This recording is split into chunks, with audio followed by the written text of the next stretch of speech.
Hello, y'all. What's up here, the followers of Wildwood Farm?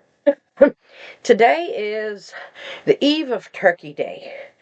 I have gotten a forecast saying that Monday we're going to have snow, so we have a lot to do this weekend to get the house and barns ready for this cold weather. But today's little TED Talk is going to be about the history of my selected breed of rabbits that I'm going to be breeding for meat purposes. It's called the Tamuk, or the Tamuk Composite. Usually the Tamuk by itself is a ruby-eyed white breed which stemmed from New Zealand. The Composite is a breed that was created down in by a doctor named Stephen Lukefar. He's a veterinarian, not a people doctor, of course. In the 1980s, it was developed at the Texas A&M in Kingsland. That's where it comes up with the Tamuk name. The program was headed by Dr. Stephen Lukefar, and him and his students created this breed. The goal of creating this breed was, since it was down in Texas, it's extremely hot down there. So their purpose was is they wanted to get a breed that could handle the heat with minimal inputs from human beings. Air conditioning a rabbit barn is just not feasible. And they wanted to have it in case like power outages, so they didn't want the rabbits to get used to constantly needing fans or external sources to keep cool.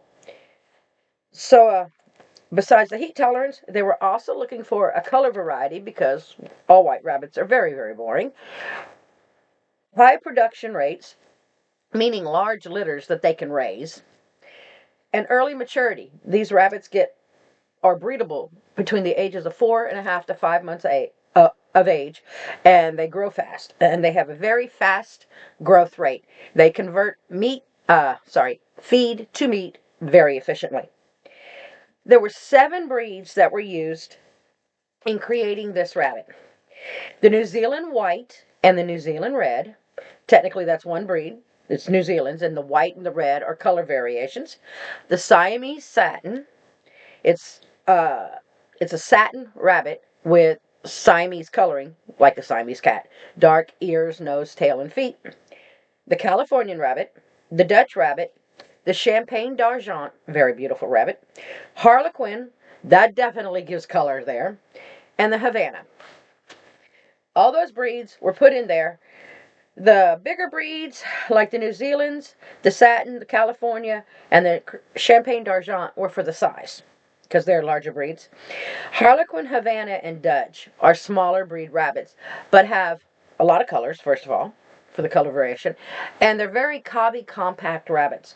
They can pack on a lot of meat in a very small body type. And they also all have good mothering instincts, too, so that helps raising large litters. Tamuk rabbits, once they were created, have larger ears and thinner coats. The ears are what they use to regulate their body temperature, since rabbits, like most animals, can't sweat like we humans do. So their ears are what they use to regulate their body temperature along with panting. And I think they can possibly sweat a little bit from their feet pads, but it's minimal at that. So their ears are the biggest way of cooling their body temperature off. And a thinner coat keeps them cooler, of course, which makes sense. They come in every color under the moon in patterns. I have 3 in my barn right now. I have a Japanese Harlequin. Yeah. It's a blue and white splotchy rabbit. It's cute. And I'm gonna have pictures of all of them up here to show you. I have one, I think it's a tort, and the other one is an agouti. They come in every color pattern. You can have ruby-eyed white ones. You can have Californian marked ones with the dark ears, nose, feet, and tail.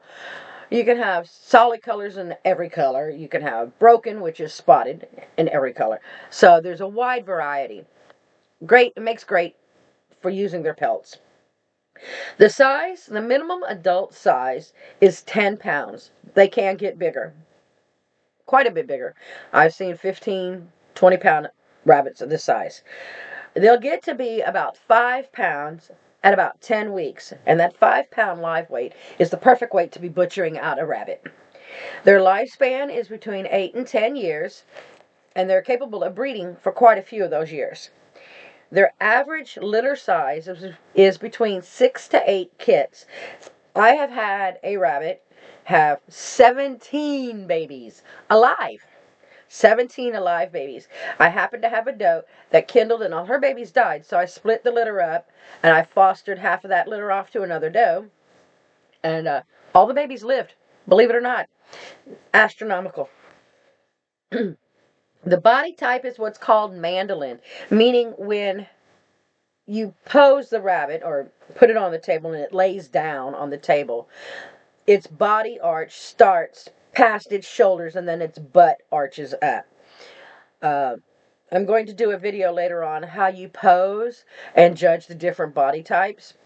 But this body type, the mandolin body type, gives them a nice wide haunch so they have a lot of meat on their butts, and a longer body so that they have a lot of room to carry their babies, a larger litter, and still be able to eat enough feed and have room for their stomach and be able to breathe without getting squished by a bunch of bunnies.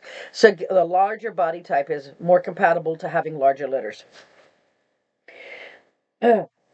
They're not recognized as a breed by American Rabbit Breeders Association, and while it was discussed at one point in time, they totally frowned on it because once the rabbits become a breed, they get evolved into a show type against a commercial type. And a show rabbit is vastly different than a commercial rabbit. A commercial rabbit job in life is to create more babies. So the things that you select for when you're breeding for a meat rabbit or a commercial rabbit are things that enhance raising litters effectively and cost effectively, meaning larger area for babies, body size, better mothering instincts, more nipples. You don't really concentrate on the things that you concentrate for show. A show rabbit, you concentrate on the pretty stuff. Good, even, smooth body type. Nice arch. They want it in a curve like that. Kind of like an upside down U. That's the kind of body type they want. A nice thick coat. A pretty coat. And when you trade off the beauty for the mothering instincts, they tend to lose out on the mothering and raising baby capability or the sterility and breeding capabilities for the bucks and have the pretty side. You very seldom get a rabbit that can do both very well. It's one or the other. The recommended breeding schedule for these guys is you start breeding these rabbits at 4.5 to 5 months old, which is about 14 weeks. And then you breed them on a 14-day schedule. What that means is day 1 is the day the rabbit kindles. Okay? So 14 days after the rabbit kindles or has her babies, you would be rebreeding her. So babies at that point are 2 weeks old. The next litter would be born when those babies that are in the box are 6 weeks old, which is a perfect age to wean. So you can wean them at 5 to 6 weeks, and usually you'd wean them at about 5 weeks. At that point, they're going to be eating and drinking and pretty much all on their own at that point. And the mother will have a week to chill without any children. And then she can make a new box and start over again with the next batch. This breeding schedule will give you the potential of 8 litters per doe per year.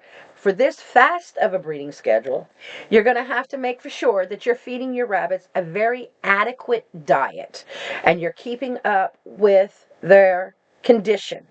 A doe can lose condition quickly if she's nursing a very large litter. So does with litters need to be free-fed, which basically means you give them ample hay and you fill up their feeders. They would need a large J feeder. I usually use the one that's about a foot long. I think it's 11 inches long. And in that, you would fill it up and keep it topped off. That gives the doe all the feed in the world she needs to eat and everything that she needs to be able to raise those babies. Because for the first 2 to 3 weeks, all the weight gain that those babies make is dependent upon the amount of milk the mother creates. And she needs a lot of food to create a lot of milk. If she's not getting adequate food, her body's going to make the milk, but it's going to take it from her body, and she's going to lose condition. If the doe drops condition, she's not going to conceive the next time around. So you need to definitely monitor their condition, which means pretty much every day going in there and at least running your hand down their back. They're going to lose their weight on their spine first. So that's the quickest way to find out if they're losing weight. If you can feel their spine, now we don't want them roly-poly and fat because that will definitely inhibit them from breeding also. But you want to be able to feel their spine if you press. Okay, you don't want it poking out, so there's no question about the spine being there, but you don't want it totally encased in fat. A happy medium in there. Okay, that's when a doe is in good condition. If you start feeling her spine, up her feed. Okay, give her more feed. A good thing to add to a pelleted feed is what's called Boss. It's black oil sunflower seeds. A little sprinkle of that on top. They love it. It's got a lot of calories in it. Not a lot of food to eat because they have very small stomachs. They can't eat a lot of food at once. So this will give them the calories without the weight of the feed if they need it. So maintain her condition, and you can possibly get 8 litters a year off of a doe. And you think 8 litters, and if she has 6 kits, 8 times 6 is what? 54? That's, I think, please, if I'm wrong, please tell me in the comments. I suck at math. I really suck at math. So, but let's say if that is 54 kits per doe a year, and you butcher them out, they're 5 pounds live weight, you're going to get probably between 2.5 to 3 pounds of meat off of each rabbit after they're dressed out.